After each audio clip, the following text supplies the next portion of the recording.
My name is Mark, this is Riffle Shuffle and Roll, and today I'm giving you a look at another character deck from the brand new Uno Ultimate collectible card game.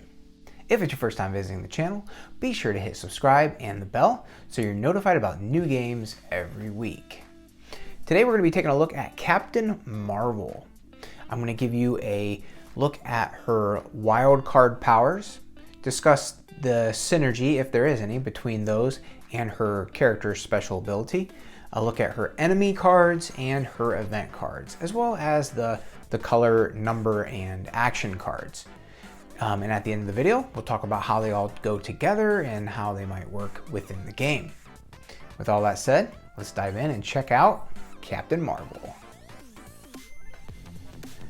So Captain Marvel doesn't really have a lot of synergy between her character power, her special power, and her wild card powers.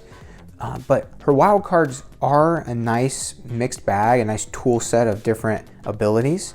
And her real power lies in being able to change that active color. And if you have a hand full of action cards, like draw twos, skips, and reverses, Captain Marvel is good at helping you use those. Now that ability does come at a cost. You do need to add a card to your hand to use that power.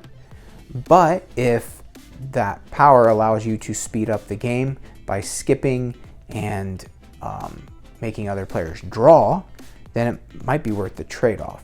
So Captain Marvel, I think, is definitely going to be more of an advanced deck to work with, trying to figure out when to use the power and when to use the wild cards. And here are her wild cards. And I gotta say, Cosmic Fusion has my favorite artwork, but it's going to be very rare, I think, to use it. If played on top of another wild card, you may play again.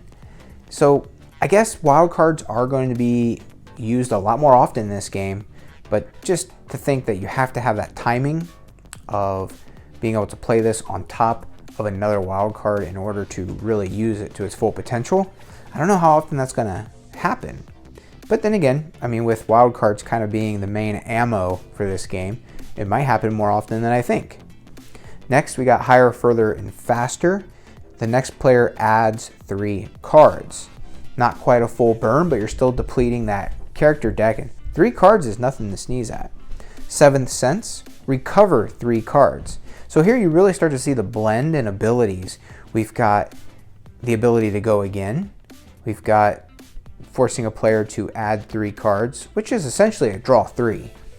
And we've got the ability to recover. So she is able to take cards out of her burn pile and put them back in her character deck. And finally, we have Photonic Beam. Choose a player to add 1 card and flip a danger card. I am not sure I would want to use this one too often. This would be like kind of a desperation play. If you see a player who is down to 1 card, if they've said Uno, then you're going to be throwing out the Photonic Beam. But that trade-off, a danger card can be anything. I mean, it could really be, the worst possible case scenario is going to be it's an enemy that attacks you. So you're essentially bringing on a new enemy. You're going to have that enemy's effect hit you, and this is definitely more of a last resort to keep an opponent from winning. And here are Captain Marvel's enemy cards. Again, a mixed bag, just like with Captain Marvel herself. First, we have the Skrulls. When they're flipped, the player may change the active color to a color of their choice. So that's actually beneficial. But while the Skrulls are attacking, that player cannot play cards that make other players add or draw. So essentially, the player is neutralized for a while until they're defeated. And they can only play a number card. So this to defeat it. So this Skrulls is going to be a real nuisance. Then you have Yon-Rogg. When flipped, burn 1 card from your hand and then add 1 card. Yikes. While attacking, when you change the active color, add 2 cards. Ooh. So you're basically paying 2. You have to draw 2 in order to change the color. So that means not just wilds, but if the active card is a yellow 2 and you play a red 2, you've changed the color. So you're going to have to draw 2. Ronan, when flipped, burn 2 cards. While attacking, if you make someone add or draw cards, you must do the same. Yikes. Supreme Intelligence. When flipped, burn 1 card for each enemy in play. While attacking, when you change the active color, burn 2 cards. Wow. So you can see it's a very, very dangerous group of cards here that are really going to have some kind of annoying effects on the players. And Captain Marvel's events, we have Chroma Break, change the active color to a color of your choice. Plan ahead, burn 1 card from your hand, unless it's your last card. So these first two actually are helpful. Burning Charge, burn 3 cards. So those are going to come from your character deck. That's an ouch. And Setback, add 1 card. Here we're going to take a look at the number and action cards here. So we've got 1, 2, and 3. And I gotta say the artwork for 3 is pretty rough. I'm not sure which comic that comes from, but yikes. I really enjoy, I don't know too much about Captain Marvel as a character, but I enjoy when she's all lit up and angry, I guess. I don't know what the special ability is, but every card I've seen with this artwork or this style or when she's in this mode looks pretty cool. Here is 4, 5, and 6. 3 very distinct styles of artwork. And here are her action cards: reverse, skip, and draw 2. I think this one's pretty cool, the reverse card. And if you flip it, I'm not sure what's going on here. I don't know if that's like a scrawl version of her or what, but it's definitely some sort of reflection that's darker. So as you can see, I think the best way to describe Captain Marvel's character deck is that of a mixed bag.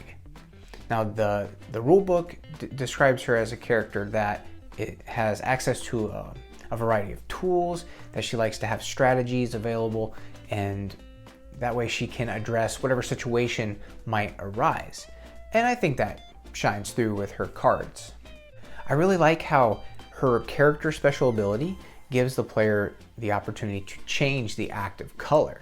I think that's a really useful tool, and in a game where there's more emphasis placed on the wild cards and special powers, having a character that benefits from just the good old-fashioned color action cards, I think is really smart. It definitely allows for one of the players at the table to be able to hone in and use those draw 2s and skips effectively. And of course, saving their wild cards just for the right opportunity within the game. For a collectible card game that's based on Uno, I'm pretty impressed with the diversity. I was a little worried that they would just be doing some copying and pasting between the different characters, but with this starter set, I'm pretty pleased with the variety among the characters and the enemies and all the different powers. It makes every player is going to have a different way to play, or at least they're going to have different effects that they can have on the game. I think that's super cool. All right, well, that's it for Captain Marvel's deck. I'm covering all the decks here in the first edition starter set for Uno Ultimate Marvel, and there are 3 add-on packs coming out soon: Scarlet Witch, Spider-Man, and Doctor Strange, and I will be covering those as soon as they are available. Stay tuned for more. I have a playlist specifically dedicated to Uno games. It's the Uno list, so be sure to subscribe to the channel and then pay close attention to that particular playlist. Thank you for watching. Until next time, keep on playing, and don't forget to say Uno.